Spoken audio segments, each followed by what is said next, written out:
Hello guys, अस्सलाम वालेकुम। Guys, आपने अपना पैंथर वॉलेट किस तरह से जनरेट करना है, किस तरह से बनाना है, तो आपने सबसे पहले प्ले स्टोर में जाना है, ऊपर पैंथर वॉलेट लिखना है और उसके बाद जो है ना यहाँ सेकंड नंबर पे ये पैंथर वॉलेट है, इसको इंस्टॉल करने के लिए छोड़ देना है। तो ये देखें गाइज, ये इंस्टॉल हो रहा है। जैसे इंस्टॉल हो जाता है मज़ीद मैं आपको बताता हूँ कि किस तरीके से आपने वॉलेट क्रिएट करना है। हाँ, तो गाइज ये हमारा वॉलेट डाउनलोड हो चुका है। तब हम इसको ओपन करते हैं। ओपन करने के बाद अभी ये लोडिंग हो रहा है, खुल रहा है। जैसे खुलता है मैं आपको बताता हूँ कि आपने क्रिएट किस तरीके से करना है। अभी लोडिंग हो रहा है। लोडिंग होने में थोड़ा सा टाइम, हमारे यहाँ से नेट वगैरह स्लो चल रहा है जिसकी वजह से मसला आ रहा है। तो गाइज ये खुल गया है, वॉलेट खुल गया। आपने सबसे पहले यहाँ चेक मार्क करना है और इसके बाद क्रिएट अ न्यू वॉलेट करना है। क्रिएट न्यू वॉलेट करने के बाद अगर आपने जो है ना अपना कि ये फिंगरप्रिंट लगाना है तो इसको ऑन कर देना है। ये ऑन किया, ये मैंने फिंगरप्रिंट लगाया।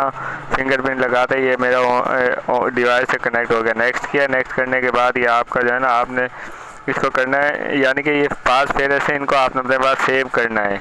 इन पास फेरस को आप ज़रा गौर से देख लें कि ये आपके पास फेरस आए हैं, इनको आपने सेव करना है। सेव करते मैंने इसका स्क्रीनशॉट ले लिया। स्क्रीनशॉट लेकर अभी मैं इसको अपने पास सेव कर लूँगा ताकि ये अगर मैं भूल जाता हूँ तो मेरे को याद रहेगा। उसके बाद मैंने यहाँ पे यस किया, यहाँ से यस किया, ठीक है।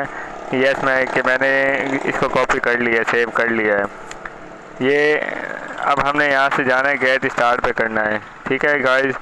तो गाइज ये हमारा वॉलेट बन चुका है, हमने यहाँ से इनेबल करना है, ठीक है। ये इनेबल किया, ये हमारा वॉलेट क्रिएट हो चुका है।